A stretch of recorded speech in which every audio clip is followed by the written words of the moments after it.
from this morning. All the papers have this particular story of ASU. NLC joins the protest and takes the lead to the National Assembly. Good morning. We'll have Mr. Akin Fatunke, an elder statesman, joining us on the show this morning. Good morning, sir. Yeah, good morning, Tommy Singh. Good morning, Nigerians. Nice to have me here today. Yeah, I want to be story, the NLC story, and I like to begin with this picture. If you check the front page of the Punch newspaper, I do not see familiar relations between the NLC president and Senator Shosoni. Has he become an affiliated? Well, he's a senator. He has benefited from the system. He's not a one-time senator. No. He benefited from the system. He was a senator. Yeah, he was a senator. He was a senator. Oh, but would retain their title. Yeah. And again, I guess the struggle now becomes a pan-Nigerian struggle. Okay. No more time for whether you are a Muslim, whether you are a Christian, whether you are a female, you are a male, you are old, young. We are all looking forward to seeing how our educational system can come back on steam. So it's taking all manners of persons, quite honestly. There are so many people that are not going to be shown on that picture, and I know in their hearts and in their minds, they are also lending support into the parallel state that we have put our educational system, our youths, our young people into. Luther continued to say, Victoria Asata, hopefully, by the special grace of God. But if my experience from past agitations has been anything to learn from, hopefully this one will be different, but usually people with divergent interests, people with, how do you put it now, not seeing eye to eye. People ought to have taken action maybe yesterday, day before yesterday, and now seeing an opportunity to now jump into the fray, and then we'll see the good, the bad, the ugly may come into the fore. So I ask that the Nigerian Labour Congress proper, the ASU, the SANU, and the affiliated unions should be very, very wary. The focus should be on the struggle, and if they say no retreat, no surrender, I will say yes. No retreat, no surrender, bit of flexibility to give yet another chance, because it's supposed to be a warning strike. I also will now plead more with the authorities that have been virtually, quote and unquote, sleeping and not taking this with the, as seriously as I expect as they should. I think they should now be sprinting. They should now to be resolve this, to make sure that this is resolved in the interest of Nigeria. Because if it is not, if you don't nip this in the bud, like I kept on hearing, there are so many undercurrents that goes beyond the ASU. Yeah. There's so much discontent in the land. There's so much distrust that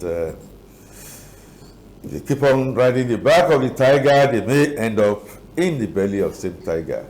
A warning is enough for the wise. And it's quite interesting, we're talking about the ASU strike. One of the reasons why the federal government also needs to pay due attention to this is the fact that the perspectives with which, not everybody understands how this should work. I think as the government is thinking of inviting private individuals to come invest in aviation, especially in the Nigeria carrier, the Nigeria Air, 51% of that, they say, is open to Nigerians who are willing, who are interested, to come participate and buy into it. The same thing should happen for the federal institutions, high institutions across board. Find a way to turn the institutions into what it's meant to be and not what it has been. If there is going to be financing at a particular level and then the rest of it is run by institutions or private individuals or maybe NGOs or something, just find a way to hands off tertiary institutions, because as far as we're concerned, as far as I've been born, ASUU has been going on strike. And that is the crux of the matter. We need to rethink our funding of university and tertiary education. How has it been done elsewhere? Why can't we adopt that? The truth of the told. Mr. Vasuke, but the good question that the federal government should even be asking itself, why do you invest into something that you're not making money from? Oh, well, it's supposed to be a social service, something that... Institutions make money abroad. So they have moved a notch further. We are not moving a notch further because of the of constitution that we run. That should be removed from the exclusive list and moved somewhere else. The state governments can run their own institutions. Every country, every state in developed countries own their state colleges. So they can run. They run it as a business, actually. They run it as a business. And they make a lot of... And they make a lot of money from it. So you now take away the middlemen and the corruptive tendencies. Yeah. It starts by allowing the university education, the tertiary institutions to run and not with... Remove it from the exclusive list. It will solve a lot of problems. In appointing and reappointing and all that kind of stuff. High time we change direction so that we can do it like the rest of the world is doing. Is doing it. All right, Nigerian Tribune, all the papers also have the story. So I'll just read it. The way it is written: insecurity, Senator stage walkout saying Buhari must go. Give him 6 weeks to solve security problems or face impeachment. Reps to consider his impeachment. Minority leader, lawmakers lack capacity to effect threats. Yakasai Kore. What happened today is just bravado. The president is talking there. And don't forget that the federal government handles Boko Haram bandits with kid gloves, uses sledgehammer on agitators. Methodist prelate says, and IPOP's demands within federal government's power to resolve. Unwodo is talking there. You have Senate in stormy session over renewed attacks by bandits. Minority senators walk out, give Buhari 6-week ultimatum. So that story is on the front page of all the papers this morning. It's banner headline, as a matter of fact, of the Guardian. Insecurity senators chant, Buhari must go. To give the president impeachment notice after 6-week ultimatum, opposition senators stage a walkout on Lawan for reneging on collective decision at DME. Ultimatum, a collective decision of the Senate. The federal government threat to abduct Buhari, laughable propaganda. On FCTA, direct Abuja private school closure. NYSC begs army for deployment of soldiers to orientation camps. And Nigeria has a lazy uncaring commander-in-chief, says Odikalu. Now let's take a look at what happened at the Senate yesterday. Minority senators, or the minority caucus in the Senate, walked out on the president of the Senate, Senator Ahmed Lawan, yesterday after it reportedly said it reneged on their collective decision after a 2-hour closed-door meeting with members of the Senate. They decided to issue that collective ultimatum, a 6-week ultimatum to President Muhammadu Buhari to resolve the crisis in the country, the insecurity crisis in the country, or face impeachment. Let's take a look at what happened. We'll be back.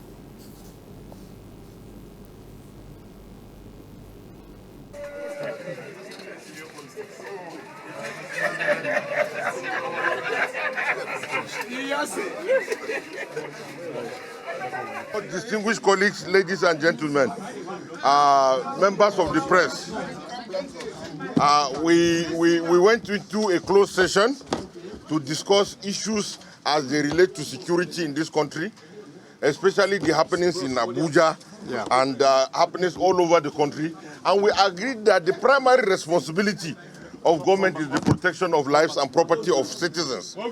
And for us, the minority caucus in the Senate, we also took into cognizance the fact that the Senate had at various levels, at various times, convened various security meetings, various security issues were discussed, and we did recommend to government various steps and measures aimed at curbing these issues of insecurity. We realized that even Abuja that we are in is no more safe, and all of you will agree with us.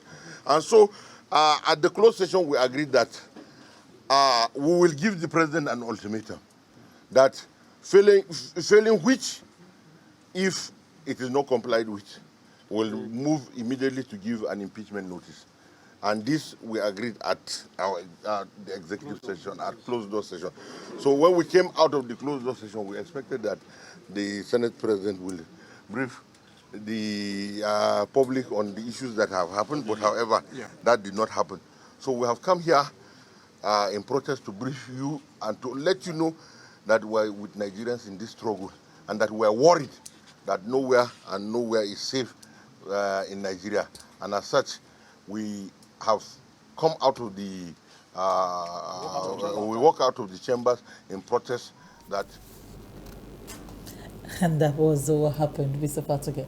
Now looking at it, Senator Adodo yesterday led his team, the caucus, and they worked out on Senator Ahmed Lawan for reneging on their collective decision, they say. Yes, I will be very practical in my approach to what I see that is playing out. Are we having a real challenge in the polity about governance? Yes. Are we facing existential threats to the well-being Of the country. of the country? Yes. And that's of our president. Are we having Nigeria being overwhelmed, by terrorists, threat of terrorists? Are we having flowing in the public space? The answer is still yes. Yes, and blood, yes. Are we in darkness?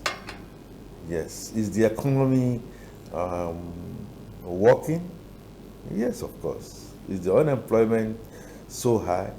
Yes, of course. I should be asking. And is the Naira devaluation to the dollar? Our educational system is in Oh, we talked about that already. Our health. It's not bad. Just say our tertiary educational system, not the other ones. The other ones need a lot of rethinking. Yeah, and but let's give ourselves something. Let's give ourselves something. Well. If there's anything I can give that I've seen in the horizon of late, which has brought joy and happiness to us, Tobi Amusha. It's Tobi Amusha solely doing what she did despite the challenges. But, that gives us some hope. But do I see what my Senator Aduda-led caucus attempted to do, yesterday? And what is in there for me is that during that closed door session, we had an agreement. Is it true? I can say yes, you can say yes, you can say no. Well, is this a saborato to finally wake up a president and a presidency that is in stupor, as is in self-denial? Yeah, maybe yes.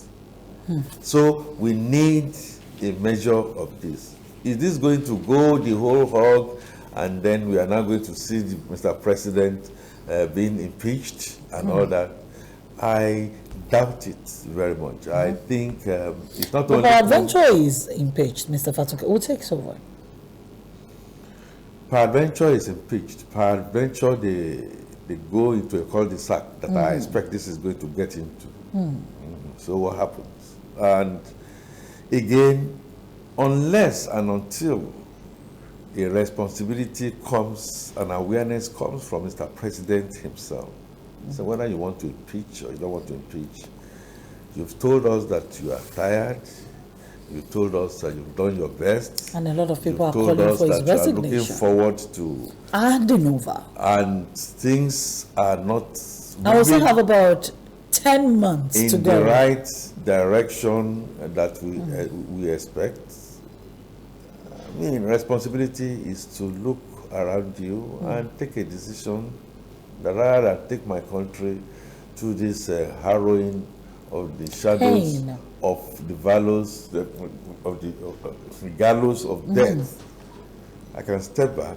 I'll still be in charge, and people will do things. And people will do things that for me. But if that is hard to find in Nigeria, I am afraid to tell myself a honest truth that I even don't want to accept, and thereby tell Nigerians that this is headed to a cul-de-sac. I don't think it will happen, but I think what should happen is finally our president, There should be an awakening. who was in Liberia and was still Talking promising, about insecurity, advising and promising in Liberia. and was promising that all African countries, including himself, including his own country, will hold a credible, true, free, and fair elections. Mr. Fatoge, Inured to what is really happening at home. Okay, so we need to wake Mr. President. Perhaps this will now be, his wake-up call. perhaps. Mr. Fatoge, Perhaps. what do you think should wake him up? The fact that they're threatening to impeach him, or the fact that some unscrupulous individuals, insurgents, terrorists, had the audacity to threaten to kidnap the president, and then went ahead to attack the Guard Brigade, who protects the president, where 8 people died, 2 officers and 6 soldiers, and 3 were injured. I mean, isn't that enough in itself to awaken the president? Because I find it laughable that the presidency, as a matter of fact, responded by saying the threat to abduct the president is a laughable propaganda. So I find it quite laughable. Somnambulization. Oh, that's a big word, isn't it? Very long. Okay, I do it. Sleepwalking. Oh, you could be awake and walking, but you are really dead asleep. You see, this again is part of the problems that I think we have with the elites. The elites and our political class, not capable of looking at situations and telling themselves the truth. The presidency can go ahead and deny as much as they want to deny, but the reality on the ground is that the center is not holding in the country. The reality on the ground is that despite the chusba, the gragra, the gragra, the shakara that they seem to be doing up there, I know their feet are shaking. I'm also aware that we get counter information from the presidency that what happened at Dantata and the Apple Quarter Hill, when they said they were shooting, they said it did not happen. People said it happened. So who do we really want to believe? And if Elumelu and the trust of wanting to go out there for their summer vacation, do we have summer in Nigeria? Okay, well, we're already on long holiday. Our long holiday is our summer vacation. Okay. So summer holiday vacation, and we are getting this that it has to be handled in how many months or how many weeks? I see a situation where I see a disjoint. By the time they come back, they start the impeachment proceedings. This is now the time you are going to be hearing North-South, Muslim against the South and all that. Everything now becomes a mismatch. For me, what I just pick out of this is, yes, another opportunity to wake up this Mr. President, the presidency, who has been in a long sleep. The lethargy is unprecedented. The way that the economy itself, and again, Thomas, you've been to the market, Augusta, that food security and the hunger is staring us in the face, where we have the terrorists that this same government denied after the Existed. National Assembly said which they should be called what they should be called, eventually, gradually, Reluctantly. and they are on us. It's not just Abuja, it's in the home state of Mr. President. Yeah. And you spoke about the president being kidnapped, that presidency says it's a laughable, Propaganda.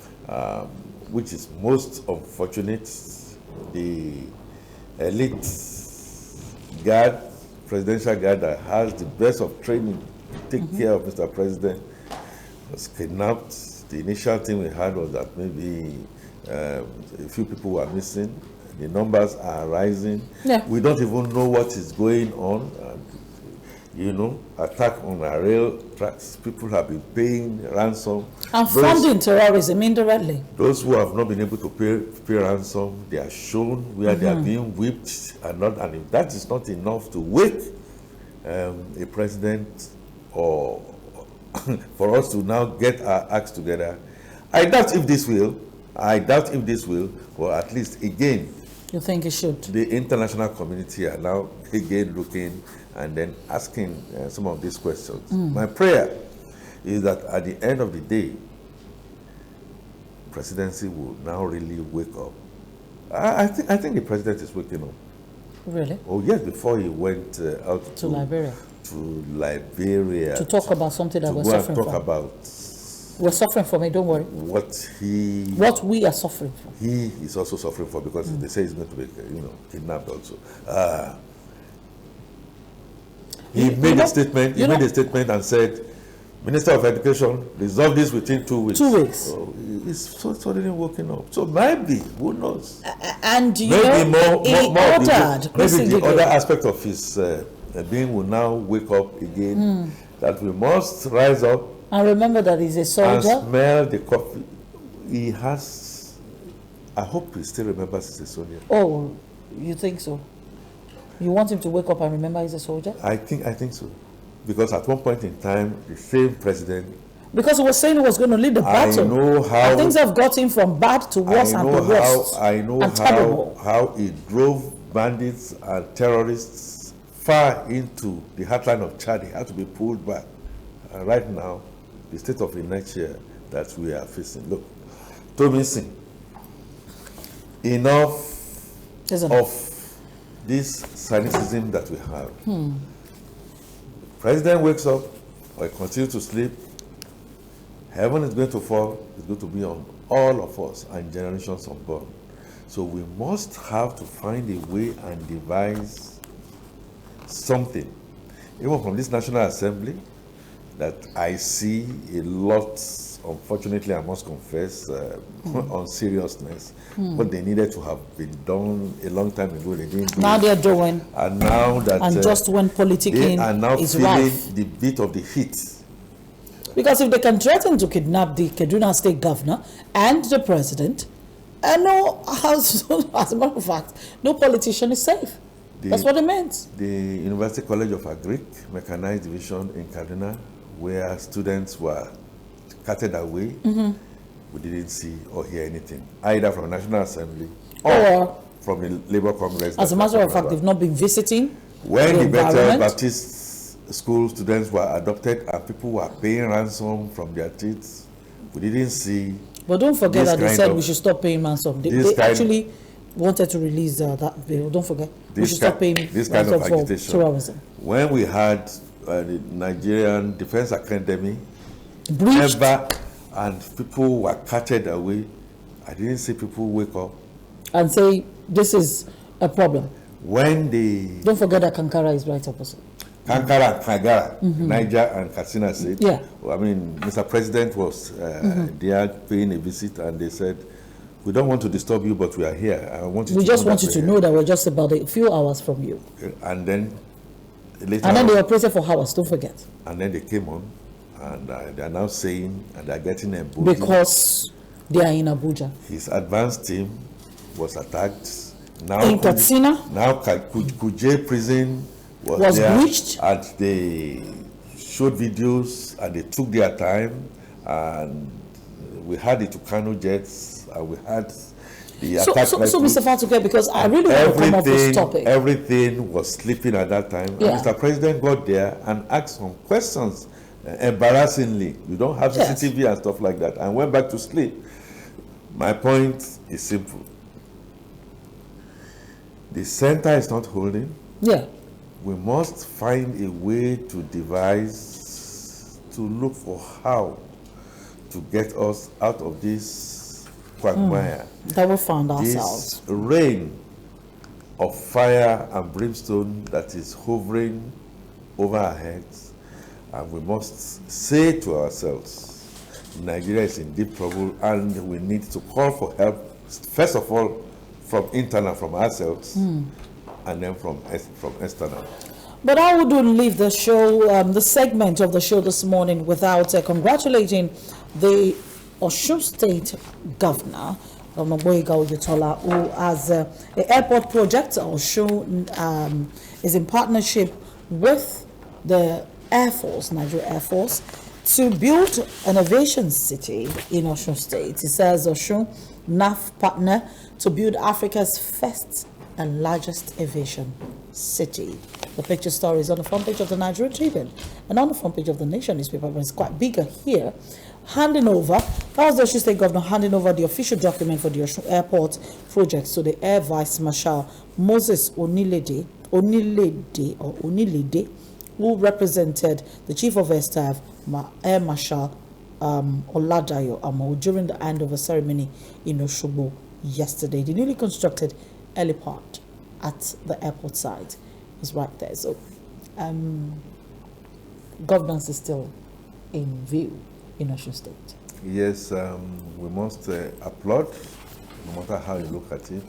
This is a governor that was defeated and should be on his way out, and says he was still going to hand over social service to the best of his abilities for the betterment of Nigeria, not just of Yeah, State. so I think it's a very laudable move.